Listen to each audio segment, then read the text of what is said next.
Adilkah? Sebuah kata yang sederhana namun penuh makna. Pertanyaan sederhana ini sering kita tanyakan, baik dalam situasi sehari-hari maupun dalam momen-momen penting dalam hidup.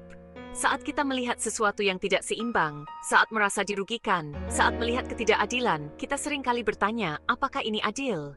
Tapi, pernahkah kita bertanya, adilkah aku? Pertanyaan ini mengajak kita untuk melihat ke dalam diri sendiri, untuk merenungkan tindakan dan keputusan kita. Menilai diri sendiri dengan jujur adalah langkah pertama menuju keadilan sejati. Apakah kita sudah bersikap adil dalam setiap aspek kehidupan kita?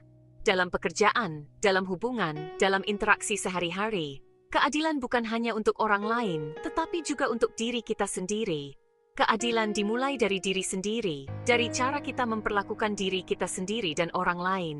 Bagaimana kita memperlakukan orang lain, bagaimana kita membuat keputusan, semua berasal dari bagaimana kita melihat diri sendiri dan dunia di sekitar kita. Sebelum meminta keadilan dari orang lain atau dari dunia, mari kita tanya pada diri sendiri, sudah adilkah aku hari ini? Dengan merenungkan pertanyaan ini setiap hari, kita bisa menjadi pribadi yang lebih baik dan lebih adil. Tidak hanya untuk diri sendiri, tetapi juga untuk orang lain. Keadilan adalah cerminan dari hati dan pikiran kita. Mari kita mulai dari diri sendiri. Keadilan ada di mana-mana, bahkan dalam hal-hal kecil. Setiap hari, kita dihadapkan pada berbagai situasi yang menuntut kita untuk bersikap adil. Saat mengantre tiket bioskop, apakah kita menyerobot atau sabar menunggu giliran? Ini adalah contoh sederhana di mana kita bisa memilih untuk menghormati hak orang lain. Saat bekerja bersama teman-teman, apakah kita menghargai setiap orang atau hanya mementingkan diri sendiri? Di tempat kerja, keadilan bisa berarti memberikan kredit kepada yang berhak dan mendengarkan pendapat semua orang. Di keluarga, apakah kita adil membagi waktu dan perhatian untuk orang tua, suami atau istri, dan anak-anak?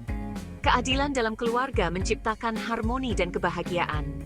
Keputusan-keputusan kecil ini, jika kita sadari, menunjukkan bagaimana kita memahami keadilan.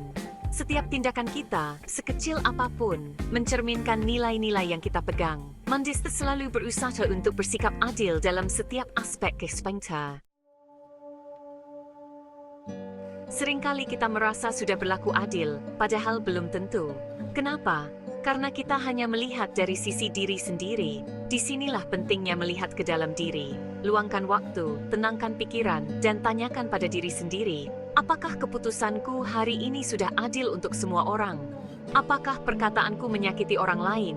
Apakah tindakanku sudah sesuai dengan nilai-nilai keadilan yang kupercaya? Melihat ke dalam diri dengan jujur adalah langkah pertama yang sangat penting dalam perjalanan menuju keadilan. Ini membantu kita melihat kekurangan dan kesalahan yang mungkin tidak kita sadari sebelumnya. Dari sini, kita bisa belajar dan menjadi pribadi yang lebih adil, lebih bijaksana, dan lebih bertanggung jawab. Ketika kita adil pada diri sendiri dan orang lain, kita membangun rasa percaya diri yang kokoh. Rasa percaya diri ini tidak hanya membuat kita merasa lebih baik, tetapi juga mempengaruhi cara kita berinteraksi dengan dunia di sekitar kita. Hubungan dengan orang lain pun menjadi lebih kuat karena saling menghargai dan memahami. Keadilan dalam diri menciptakan fondasi yang kokoh untuk hubungan yang sehat dan harmonis. Keadilan menciptakan kedamaian, baik di dalam diri maupun di sekitar kita. Ketika kita hidup dengan prinsip keadilan, kita berkontribusi pada terciptanya lingkungan yang damai dan harmonis, di mana setiap individu merasa dihargai dan diterima. Keadilan bukanlah tujuan akhir, melainkan proses belajar sepanjang hidup. Mari jadikan refleksi diri sebagai kebiasaan. Sebelum menuntut keadilan, tanyakan pada diri sendiri, sudah adilkah aku? Semoga dengan terus melihat ke dalam diri, kita bisa menjadi pribadi yang lebih adil, bijaksana, dan berintegritas.